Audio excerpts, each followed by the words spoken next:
ఒక చిన్న మంచి మాట. నీకు ఏదైనా సందేహం వచ్చినప్పుడు నీవు అడగక ప్రశ్నించకపోతే ఎప్పటికీ అజ్ఞానంతోనే ఉంటావు మిత్రమా. కానీ ప్రశ్నించడము అడగడం వల్ల కొన్ని నిమిషాలలోనే అజ్ఞానము తొలగి జ్ఞానాన్ని పొందుతావు. ఈ విషయాన్ని గమనించు మిత్రమా.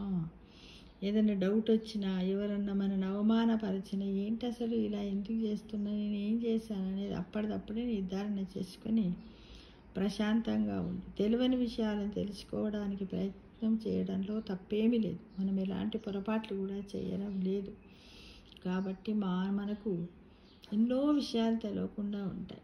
అన్ని విషయాలు కూడా తెలుసుకొని మనం మోక్షానికి పోతామన్న నమ్మకం కూడా లేదు. కాబట్టి ప్రతిరోజు 1 గంట సేపు మనం ఒక బుక్ చదవండి, పుస్తకాన్ని చదవండి. అందులో వచ్చినటువంటి సందేహాలు ఏమైనా ఉంటే మన దగ్గరలో ఉన్న వారితో నివృత్తి చేసుకొని, కానీ అమ్మో నేను అడిగితే వాళ్ళు నాకు తెలియలేదంటారేమో అనుకుంటూ అలానే ఉండిపోకండి. వాళ్ళు తెలియలేదు అనుకున్నా పర్వాలేదు, మనం అజ్ఞానంలోనే ఉండిపోతామనే విషయాన్ని గమనించి ఎప్పటికప్పుడు మనకు వచ్చినటువంటి డౌట్స్ని క్లియర్ చేసుకోవాలి మిత్రమా.